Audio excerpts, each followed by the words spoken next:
Good morning. Good morning. How the devil are you doing this fine day? Sorry, just swallowing the last, well, almost the last of my tea. Good morning, everyone. Cheers. It's going to be very quiet around this part of the world today. Dan Cullen is currently drowning in concrete, and not literally, obviously, but he's dealing with concrete. So there'll be less talk about WhatsApp groups and hats today, I would imagine. But good morning, one and all. Thank you very much indeed for joining us. Going to be honest with you, I went to bed last night feeling a little bit disappointed. Our Didcot petition, which we've done for all the right reasons, was it had 137 signatures, which over the space of one full day, I thought was pretty disappointing. However, checked again this morning, and it's starting to gain some traction. More than doubled overnight. Or thereabouts. Let me just see if I can refresh it. There may have been a few more since I last looked. Yes, there's another 11 since I last looked. So 326 supporters. Apparently, the next big landmark will be 500 because we've got 174 more to go. So yeah, all good news. Have to be. It's put a bit of a spring in my step this morning. I'm absolutely delighted with that. Somebody else that will have a spring in their step today is the fine folks over at JCB. Heard yesterday. I'm just going to get the details in front of me so that I can tell you exactly what it says. Plant Hire UK was founded in 2005. Over the years, it has placed more than £200 million worth of orders with JCB. However, they've just marked their 20th anniversary with a single investment of 17 million squid. 17 million quid's worth of your finest JCB equipment, which apparently includes more than 300 machines, JCB loadables, tracked excavators, and site dumpers. So congratulations to the fine folks at Plant Hire UK, but congratulations even more to JCB for supplying all of that. It's fantastic news. 17 million in one deal. I would imagine the salesperson responsible for that will be planning his next holiday right about now. Ken Hatcher has just joined us over on where is he? He's on Facebook. The Instagram is going busy again today, so that's all good to see. Lily Hydraulic Breaker Chisels actually joined us over on Instagram. I bet she's in China. Alex Latham, good morning to you, Alex. Good morning, everyone. In fact, it's time to press on. I'll come back to all of that. My final piece for today is so utterly ridiculous. I urge you to stick around for it because I've heard the story and I've written the story, and even now I can't quite believe the story. So please stick around for that. I'm going to be back. I'll tell you what, let's take Alex off the screen so we've got a nice clean screen to look at, and let's get this show on the road.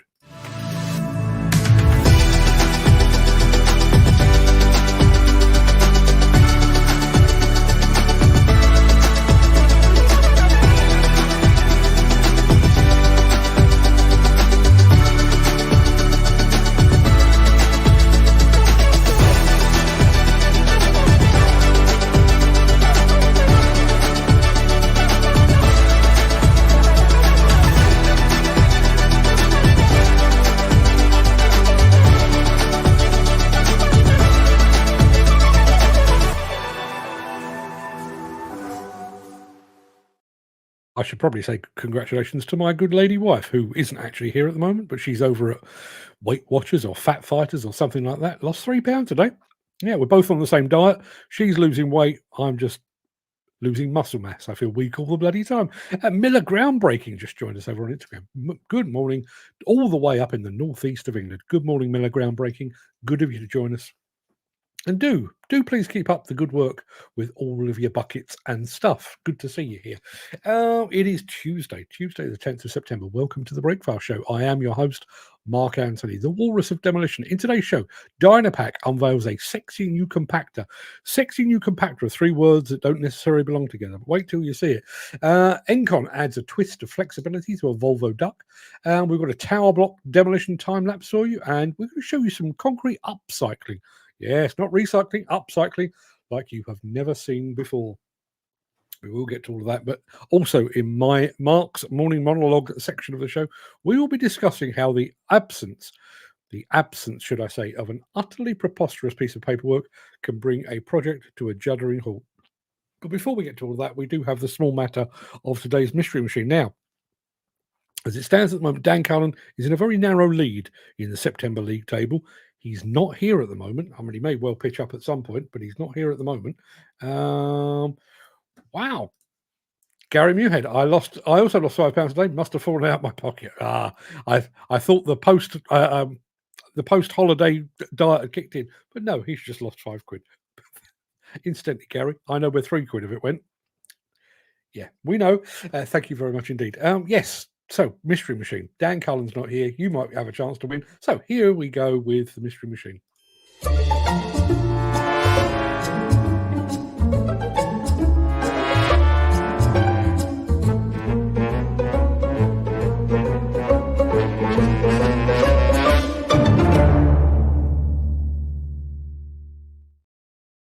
Yeah, incidentally, I don't know who from Miller Groundbreaking is watching, but do me a favour, would you pass on my best regards to Keith and to Jackie? Fine people that they are. So, yes, mystery machine. There's the mystery machine for today. Yes, it's on tracks. Can't tell you more than that. Mike the operator just joined us over on Instagram. Good morning, Mike the operator. Whereabouts in the world are you, Mike the operator? Love to hear from you.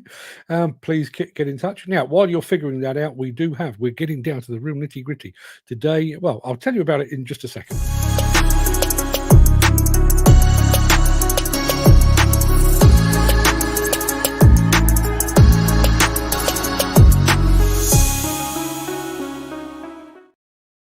Yeah, it is semi-final time, people. We've whittled down over the period of more than a month. We've whittled down the original 32 excavator brands to just 4, and those 4 are Volvo, Kobelco, Caterpillar, and Atlas. Some big brands and one perhaps surprising one. But today's match sees one of my favourite brands, Volvo, going up against another of my favourite brands, Kobelco. I'm going to be sorry to see either of these go, although one of them has to. Which, in your opinion, is the best? That's the question. And to make it easier for you, the same rules as always apply. I've just granted you 150,000 imaginary pounds. You need to buy an excavator, and you can choose between Kobelco or Volvo. Which one are you going for? The manufacturer with the most votes will go forward to the final, the grand final on Thursday, while the manufacturer with the least will fall at the last hurdle. So let us know in the chat. Which would you prefer, Kobelco or Volvo? Look forward to hearing from you on that. What's the chat saying? Jim Turner has just arrived. Good morning, Jim. Just arrived in time for the Excavator World Cup. First 2 votes from Gary Muirhead and from Ken Hatcher, both favouring Volvo. I'd find it hard. I'd find this one hard. I make no bones about it. I'm a big Volvo fan, but I do love Kobelco excavators. I really do. It's almost like trying to choose your favourite child. Mick has just arrived. Morning all, he says. Good morning, Mick. Thank you very much indeed for being here. And going back to the mystery machine, New Holland Kobelco SK135. I'll tell you, Gary, it's a wee bit bigger than that. I'll tell you what, let me show you a smidgen more. In fact, I've given you 2 smidgens more. There you are. That's what you've got to try to fathom out. And keep the guesses coming in on that, and also keep the votes coming in on our Excavator World Cup. I can tell you, as it stands at the moment, there is a Volvo in a narrow lead of 2-0. 2-0. Chris Hall just joined us as well. Good morning, Chris. You've arrived just in time to take part in the Excavator World Cup, but also in the I always lose my track on that mystery machine. Alex Latham has put his weight behind Volvo as well. Jim Turner reckons the machine could be and this one could be an Hitachi 1250. It is not one of those. Chris Ford reckons it could be a Kobelco SJ500. It is not. Mick is going for Kobelco. So Kobelco have got their first points on the board. And Gary Muirhead reckons our mystery machine could be an Hitachi EX8000. You've gone too far the other way. You started off too small. Now you've gone a bit too big. We'll come back to all of that in just a moment, because I've got a never thought I'd see the day, but I'm going to show you a very sleek and sexy new compactor in just a moment.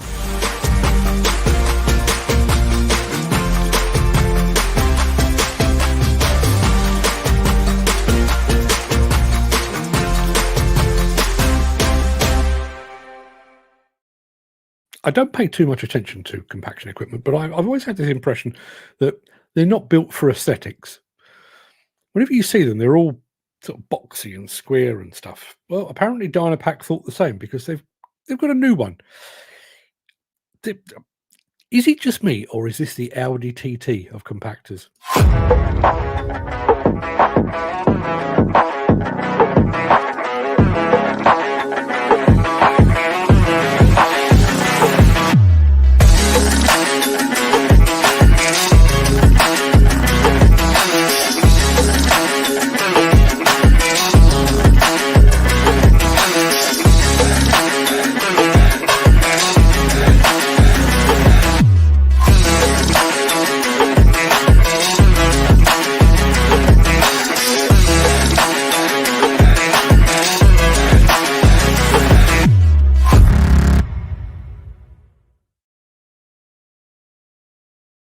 We've come a long way from steamrollers, people, haven't we? I think that looks fantastic.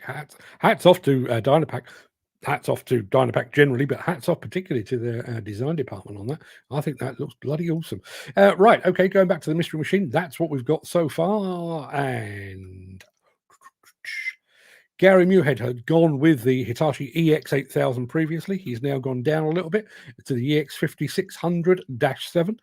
Still too big. And sexy looking Ram Max. Yeah. I don't know what it is. You know, when you look at excavators and wheel loaders, they're all roundy edges and all sleek and vaguely aerodynamic. Compactors seem to have been left behind. And yet, there comes Dynapac with something very, very sexy indeed. Mick Norton just joined us. Where is Mick? Mick is on Facebook. Good morning, Mick. Good of you to join us. Thank you for being here. It's not, well, it is kind of legislation related, so I'd like you to be here at the end of the show because I'm going, well, I've gone into the cupboard and I've got myself a very, very large portion of additional sarcasm. Yeah, you'll see when we get there. While I'm getting there, let's do this. If you are enjoying this episode, please consider supporting the show. You can leave us a tip at buymeacoffee.com/demolition news. You can already do quite a bit with a Volvo excavator, particularly a rubber duck. But add an Encon to it, you can do so much more.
Yeah, very smart combo.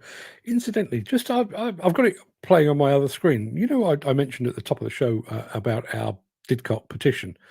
Since the show started, which is 15 minutes and 30 seconds ago, we've picked up another 23. Another 20. There you are, 338. Could we hit 500 today? Would be lovely to think so. Have we had any more guesses on our mystery machine? We have not. So let me show it to you again. In fact, I'll show it to you and I'll give you a bit more. There you are. I can tell you that Gary Muirhead is very much on the right path. What he doesn't have is the right model number. So if you've seen what Gary's been saying, replicate that, but think outside the box. Gary's back with the Hitachi ZX890 LCH-7. Now you've gone too small. Do you remember, was it the golden shot, Bernie the Bolt? Left a bit, right a bit. Well, that's kind of where you are at the moment, Gary. You're very close, but not quite at cigar level. I'm going to be back in just a moment after this.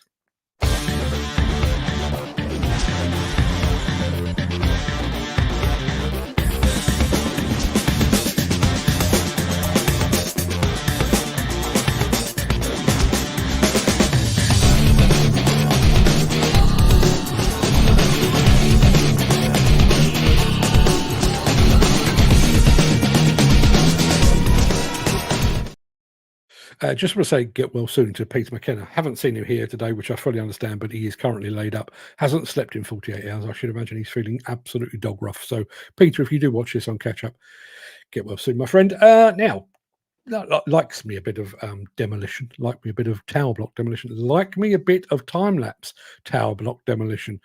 One from France, if memory serves me correctly.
Yeah, all the way from France.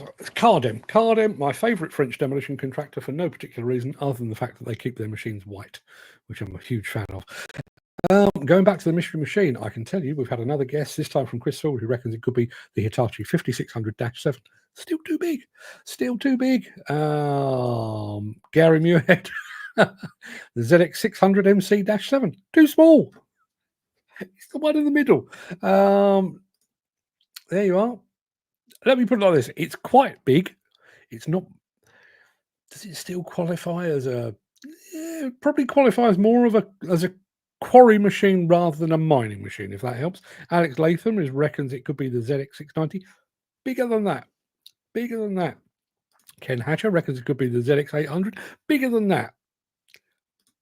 But not that big. I thought this would be dead easy.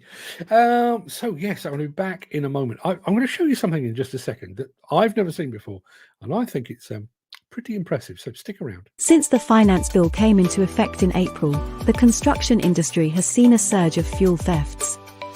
The rising cost of living has placed an additional risk of theft by employees and contractors, as well as opportunistic thieves. By using diesel dye and placing warnings of its use, you are sending a clear message that this is your fuel.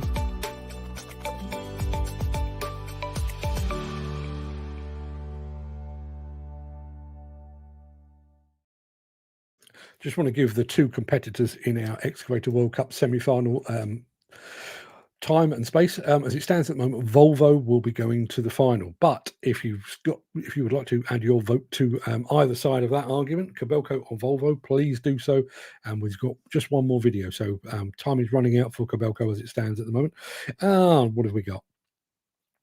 I tell you what, I'll replace it with that. There we are. That is our mystery machine. Alex Latham reckons it could be the EX1200. Very close. A bit bigger. Gary Muirhead reckons the ZX500 LCH. Bigger. Mark Whiting has also added his voice to the Volvo. Volvo looks like they are going to be in the grand final. Whether or who they will be facing, only time will tell. I'll take that away. I'll show you a bit more. There you are. Not that that's going to help at this point. I think we all know what it is. We just need to get the right model number. Yes, I promised to show you something unusual. When I think of concrete recycling, I tend to think of lumps of concrete into a crusher, broken down pretty much into its constituent parts, put through a screener, and then repurposed in some way. There is a thing called concrete upcycling, not recycling, but upcycling. And it uses digital technology. I know that sounds unlikely, but it does. And this is what it looks like. And I've got to say, whether this could be done at the scale or not, I'm not entirely sure. But I have to say, when you bear in mind the lack of dust, the lack of transportation, the lack of fuel spent on things like crushers and screeners, I kind of like it. So have a look.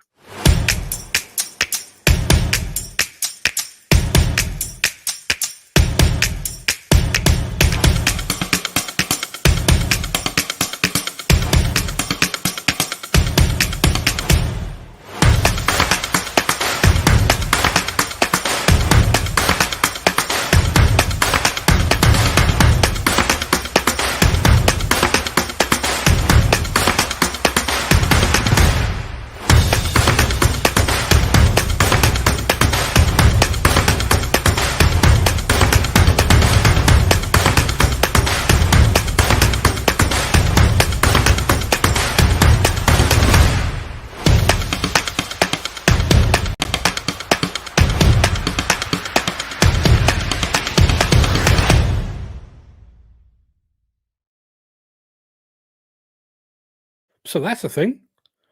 That's a thing. As I say, could you do that at scale? Could you do that out on site? I don't know. Don't know the answer to that. I'm truly astonished at this. I can tell you, nobody's got the right answer on our mystery machine today. I thought this would have been very, very easy. I can tell you that probably closest in the grand scheme of things is Alex Latham, who went for the Hitachi EX 2600-7. So close. Gary Muirhead, still a little bit too big with the EX 3600-7.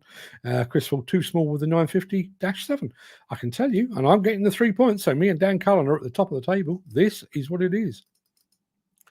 That right there is an Hitachi EX 2000. 2000-7. Yeah, so I'm just going to scroll down my 3 points because I don't want to forget them. So yes, Dan Cullen, 6 points. Mark Anthony, 6 points. Alex Latham, 3 points. Jim Turner, 3 points. That's it. Yeah. So we'll take that away because I do need to tell you all about this one. Need to get to the right bit of the script now because I do have a script for this. So the latest round of our Excavator World Cup competition pitted Kobelco against Volvo, but which brand came out on top? Well, we put it to the public vote, and I can tell you that the winner is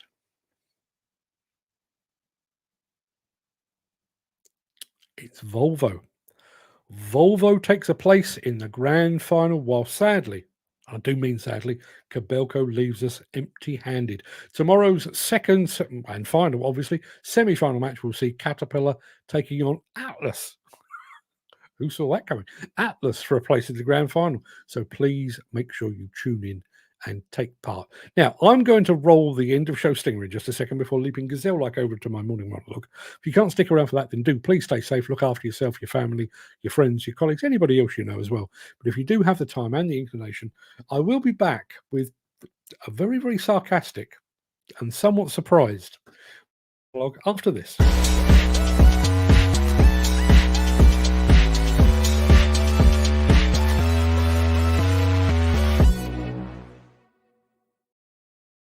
Have you ever heard something so laughable, so ridiculous, so utterly preposterous that you're convinced the person speaking to you is joking? So yesterday I was speaking to a mate of mine in the demolition industry. He was telling me about a project he's waiting to start just a few miles from where I'm sat right now. And he invited me to pay the site a visit when the project gets underway. When are you let me do that again. When are you due to start? I asked innocently. His answer was surprising. I have no idea, he said. All the kit is there, but we're waiting for... He then told me that his project was held up by the absence of a single piece of paper. Now, before I tell you what that piece of paper is and what it stands for, let's wind back a bit to just before the general election when Sir Keir Starmer pledged to build 1.5 million new homes in about the first fortnight of his new reign.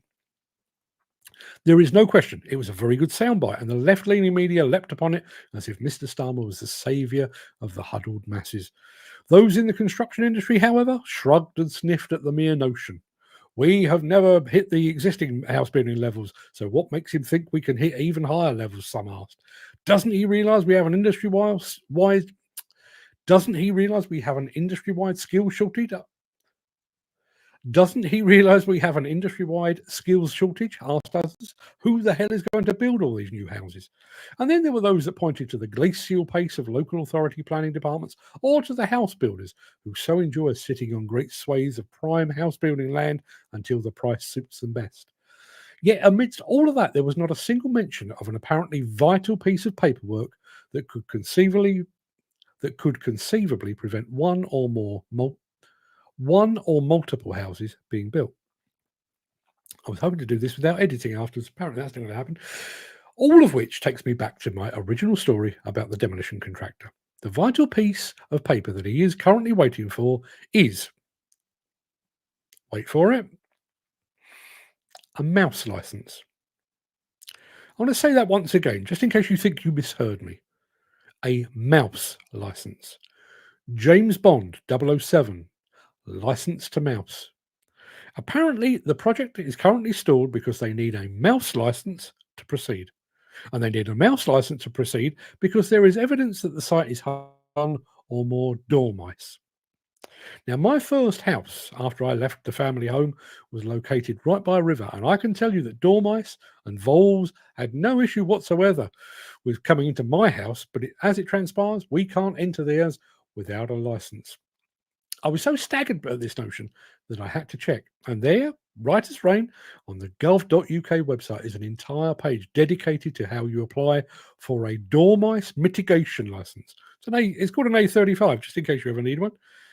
Now, it's important to say at this point, I am an animal lover. With the possible exception of wasps and Jack Russell Terriers, which are obviously the wasps of the dog world, I love all animals, and I certainly wouldn't want to see any of them harmed during demolition or construction works.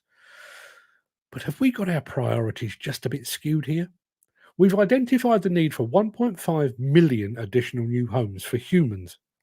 But those humans are required to play second fiddle to mice and lights, dogs and frogs, bats and cats, newts, lizards, birds, rodents, and a variety of furry and feathery creatures that fly, crawl, or scuttle about in an unsettling manner. Imagine you're one of the many that is desperately seeking a new home for yourself and your family. You've paid your deposit, chosen your curtains, and you've informed the post office of your imminent change of address. And then you get a phone call to tell you that your moving in date has been pushed back because Mickey and Minnie Mouse fancy a lion after a night on the sauce round at Goofy's house. Sir Keir Starmer's house building pledge was already set in a fantasy world in which there are no skill shortages or planning delays. A world in which buildable land is readily available and where house builders frolic in the sunshine, just waiting for their next big adventure. Seemingly, his fantasy world is devoid of dormice too. A mouse license. I said a mouse license. Imagine you've deployed a fleet of excavators to commence a big demolition job, and you're told you can't because you don't have a mouse license. That's where we are as a country. Let's have a look. Chris Forward says he is multitasking this morning, loading lorries, guessing the mystery machine, emailing and answering the phone. And somebody Peter McKenna responds very quickly. Are you wearing a skirt, Chris Forward? Good morning, Peter, and get well soon, my friend. Yes, multitasking generally the work of the female of the species. Mick says, Mick Norton, remember when I asked about door closes? Seems I have caused a stir. Had the building manager and his entourage come up regarding this? I pointed out, in my view, it was a risk. As pointed out in the 5 risk assessment terms, was told it was such a low risk that it was not worth thinking about. So what is the point of pointing out a risk if people think it's too low to act on? I'm about to bang off an email to the HSE to see if I can get my answers once again. Good luck with that. Dan Cullen, who is here. Dan, I won the mystery machine. I can tell you it was the Hitachi EX 2000. I won that. And Dan also says, I was concrete and wait now till it dries a bit. Gary Muirhead. Sounds like a right Mickey Mouse job. I was on a motorway project many moons ago, and that one was halted. I'm trying to remember. I think they were swallows. I think there were swallows on there. There was nesting swallows, but there were also newts. They found a little family of newts, and that was enough to say, hey, stop. You know, that motorway that has, been in planning for 20 years, that can't go any further because of the newts. I'll reiterate, I am an animal lover. I don't want Mr. Dormouse and Mrs. Dormouse rendered homeless by demolition works. But really, surely, what's that expression? You're never more than, is it 6 feet? Never more than 6 feet from a rat? Surely, pretty much wherever you are in the UK, there will be wildlife.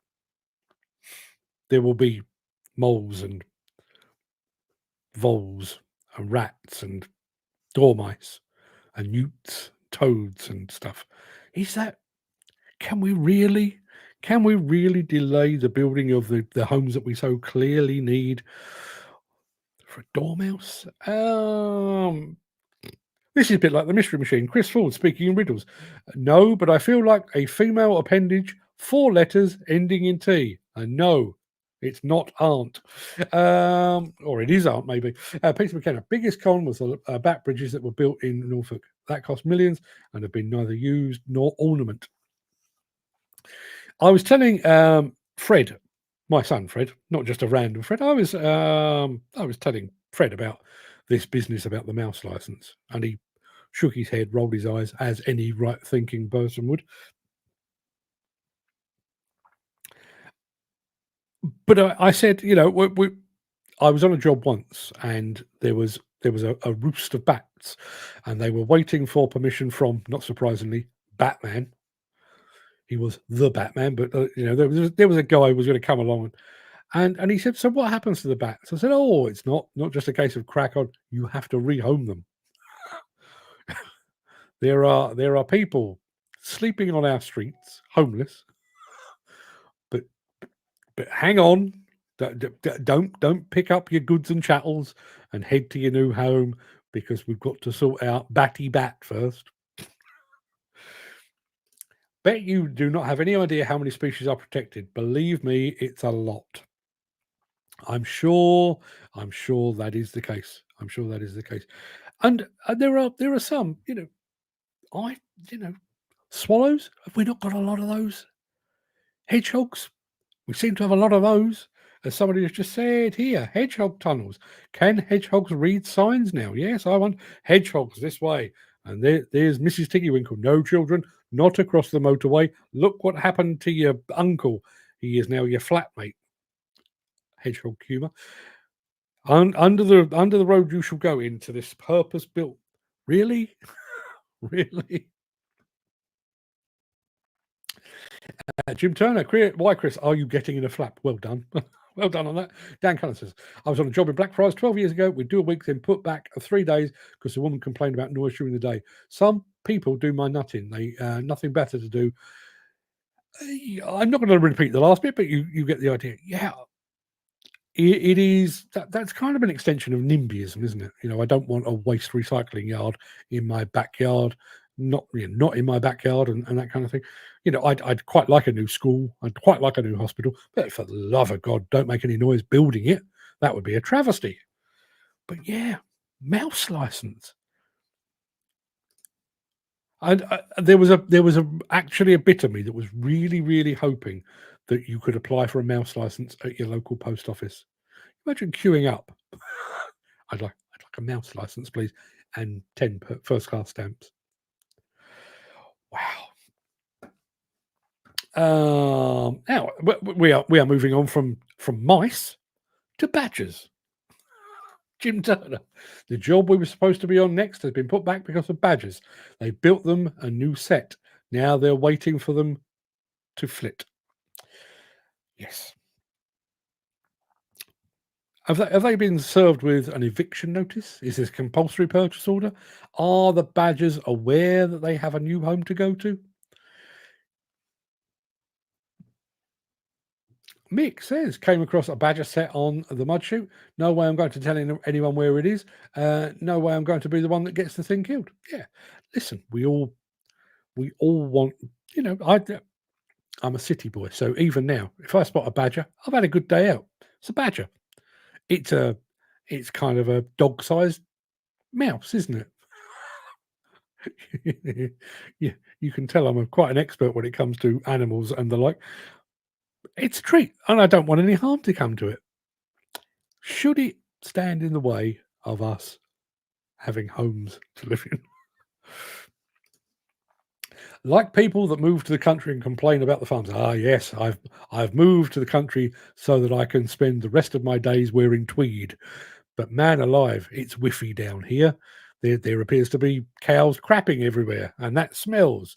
Nobody warned me about that. Jim Turner says, and we've got newts and newt barriers on our. What does a newt barrier look like? Is in my head. In my head, it looks like a miniaturized Stalag 17. Tiny little barbed wire fences with tiny little machine gun posts stopping the newts. Would you mind? The hound didn't go much on it. Mind you, the hound didn't go much on it. Oh yeah, that's the badger set. I'm sure. Yeah, absolutely. My dogs get whiff of anything, and they're off like, well, they used to be off like a shot. They hardly bloody move these days.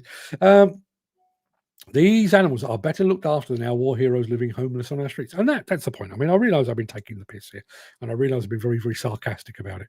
But that's what we're talking about here. And not obviously, I think war heroes is one, but just your average family.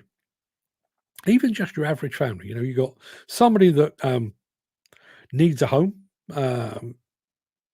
For one reason or another, they maybe move to a new area. Imagine you're opening a new school and you need teachers. So we'll bring some teachers in from outside. So building a new housing estate, basically, or partly, affordable housing so that teachers and nurses and doctors and stuff can live on the new estate and they can service the hospital and the schools. Sounds absolutely fantastic, but they can't because Dave the Newt has decided to take up residence.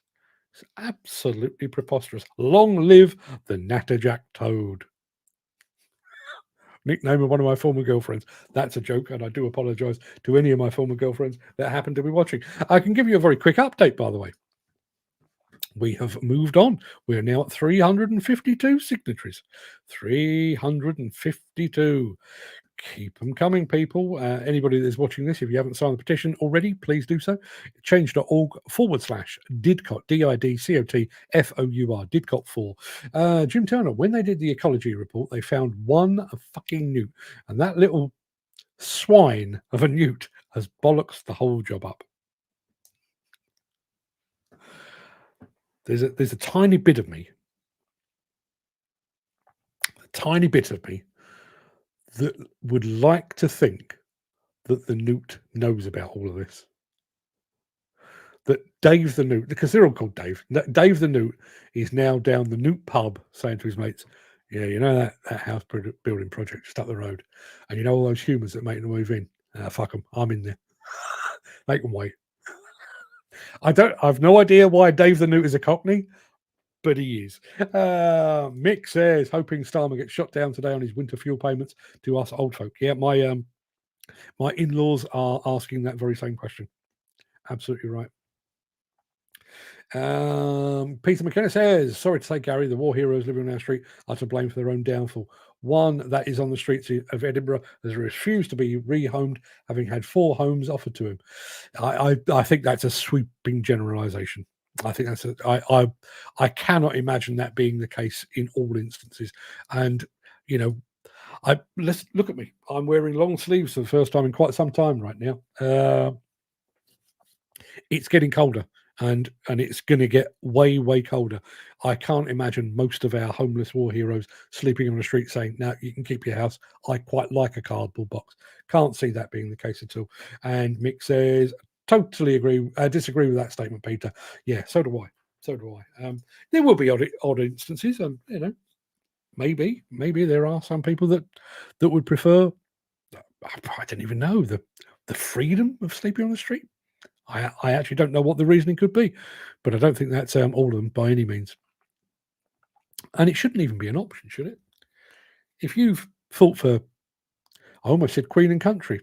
Maybe they did fight for Queen and Country, but Queen or King, if you fought for the country, let's put it like that, you've already done your bit. You've done your duty. You deserve a house. Simple as. Surely you and your friends have potentially made the ultimate sacrifice. Yeah. Peter McKenna, an old tramp from Preston, no longer with us. When he died, it was found that he was a millionaire.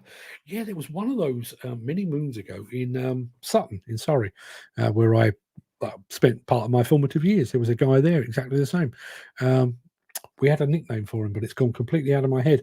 But yeah, there was a guy there, and at one point he ended up, with their permission, he moved into somebody's garden shed. Didn't want a home, as Peter rightly said. Not a war hero, this guy, but didn't want a home, but he was quite happy shacked up in somebody's garden shed, sleeping among the newts and the mice and what have you. And yeah, I don't think he was a millionaire, but he certainly died with a few quid in the bank. So yeah, they are out there, but I don't think that's all of them. sorry, I'm just keeping an eye on things over on the petition because it's still going strong, which is fantastic to see. Kind of a shorter show today for reasons I don't fully understand. But what I will ask is, have you had any projects held up for non-animal ridiculousness? I mean, complaints about. I've never understood that. You have these limitations, particularly when you're working in city centres. You have these limitations on working hours. You can only work between the hours of, I don't know, 9 and 6 or whatever it might be. Because don't want to be waking people up. We don't want them ruining the evening. Would you not be better off? Would you not be better off and just blitz the bloody thing? I'm not quite working 24 hours a day, but get in there, get the job done, and then everyone gets on with their life. Never quite understood that.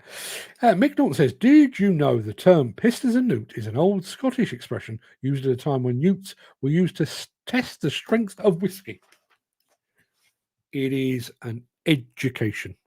An education. I have used the term pissed as a newt. It has been levelled at me. Well, it used to be a lot back when that was a thing. Never knew it came from that. What? I need to unpack this slightly. Let's say you give a newt a wee dram. I can't say it like a Scot, but a wee dram, maybe, of whiskey. What's the effect? Do the newts start to slur their speech? Do they stagger a bit? Do they stop for a kebab on the way home? I need to know. I'm willing to accept the fact that it comes from whiskey being tested on newts, but I want to know what they were looking for. What was the outcome if you gave whiskey to a newt? I know what effect it used to have on me, and I know what effect it would have on me now. But newts, yeah. Gary Muirhead says, I've signed and I paid my £11 towards the petition. I will point out, thank you for that, Gary. It is much appreciated, but it is not necessary. If you haven't signed that petition already, you can do so. It doesn't have to cost you anything. All that money does is go towards the further promotion of the petition. That's all it is. It's not going to me. It's not going to the families of the 4 guys that were killed. It is just going to support the platform and to get our message out further and wider. So it's not necessarily.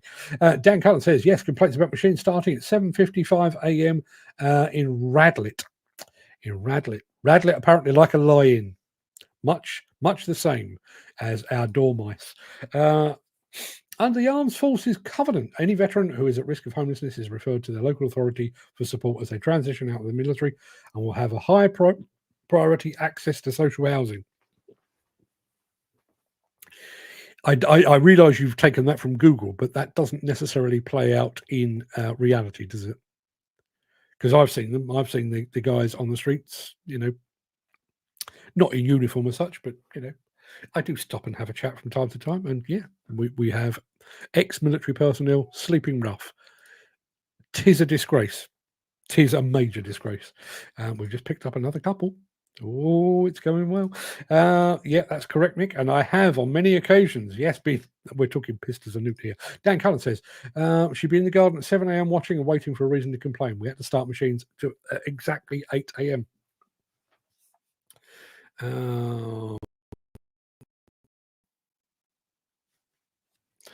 Talking of whiskey, wow. I feel like I'm straying into dangerous territory that could result in an international incident with this. But before I read it out, please know that this comes from Mick, not from me. I'm just saying his words. Talking of whiskey, found out the other day, if it was not for the Irish, the Scots would not know how to distill. Mick, fighting talk, my friend. Fighting talk, particularly as we have a Scot or two in the audience. Might be true. And Mick says, Peter, not in Tower Hamlets. It don't. No, and I think if your former military personnel are out in the middle of nowhere, That may well be the case, but in London, which is where I tend to encounter homeless people on a more regular basis, certainly not the case. Certainly not the case. Peter says most suffer from PTSD and have turned to drink or drugs, hence why they are living on the streets. But if they are suffering from PTSD, do we not, as a nation, have a duty of care to help them with that? Not hand them a sleeping bag and a cardboard box, but get them somewhere to get some help. Surely that is the least that we can do for our ex-military personnel. They agreed to go to foreign lands to be shot at for a war that is frankly not of their choosing. Surely the least we can do is to sort them out when they get back home again. Seems like the right and proper thing to do. If we can rehouse Dave the Newt, no idea where that came from. If we can rehouse Dave the Newt, surely we can rehouse. I can't think of an amusing name for a former member of the military service, but our ex-military. And did you know?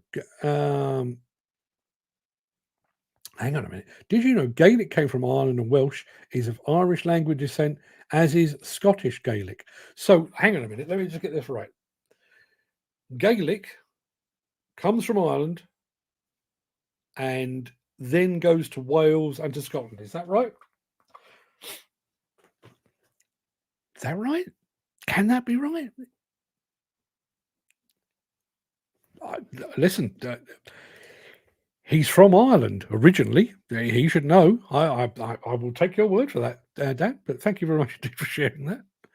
Did the Scots do anything? And yes, I know the Scots did lots, like telephones and stuff. I'm well aware of that. Imagine that. It's like that thing about pasta, isn't it? The whole notion. The Italians, or we are the lords and masters of the world's pasta. We can do 97,000 things with pasta. Yes, but the Chinese came up with it. Don't ever say that while you're in Italy. They don't like it.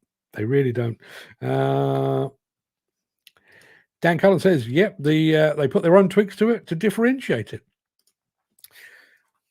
I've always wondered that. That idea of the UK and the US being two nations divided by a single language. You get the idea, right? How we do, I don't know, aluminium, and they do aluminum, and we have pavements and they have sidewalks. Yeah. We have motorways, they have freeways. I understand that, because those are all fairly modern things and they will have developed. But when you think about America as a whole, bearing in mind, the founding fathers, and the ships sailing from the UK and Ireland and stuff, and making it over to and setting up, and we would have taken certain things. For example, we would have taken with us the word colour, COLOUR. We would have taken that on a ship from here to there, and somewhere along the journey, or when they made landfall in the New World, somebody said, "It's quite a lot of letters, that, isn't it? Let's drop the U." Yeah, when we're doing colour over this side of the pond, COLOR, that'll do us. Yeah, and things like drive-through. I realise that's a more modern thing, but through, THROUGH, not in America, THRU, because who knows how to pronounce the O and the G and the H? Did I lose that? Yeah. How do those tweaks come about? Mick says, look up the oldest distillery in Scotland. They only started 300 years ago. Only 300 years ago. Dan says, same as Dublin and Liverpool had big connections and similar accents, which is weird because I quite like the Irish accent, and yet the Scouse accent grates on me like nobody's business. Mick says, I've had a few vets stay with me when on the streets. You can tell if they are vets. Ask them their number. You can work out their year of enlistment. My home is open to any vet who needs a bed or a meal. Wow. I tip my hat to you, Mick. I mean, I realise you're ex-military, and I've always seen you as a sort of warm and caring person, despite your slightly frightening exterior. But what a fantastic thing! The rail on many motorways in UK built by Irish too back in the day. Yeah, absolutely. And our canal network as well. Let's not forget the canal network built by Irish navvies by hand, effectively. Yeah, who knew? And Dan says, well done, Mick. Hang on a minute. Well done, Mick. Fantastic thing to do. We call whiskey the water of life. You may well do. I call it the water of death, or I do now. I do now that I have been cured would be the wrong word. Now that I can't anymore. Yeah, if I went back, I went back to my old ways, I'd give me a fortnight, probably. It would not end well. It would not end well at all. Righto, people. Listen, it was always going to go sideways when I started talking about dormice and newts. Somehow we got from that to whiskey and the canal network. Yeah. Go on, Dan. Let's give them the truth. Up the Irish. Whiskey, lemon, and honey. Great cure for flu. Given my tolerance for alcohol, I think I'd rather have the flu. I'm being completely honest. Dan Cullen says, have a great day. I think that's a good note to end on. Everybody have a great day. Mick says, after winning the War of Independence, the Americans changed some British English spelling as a protest. Yeah, it sounds like an American thing to do, doesn't it?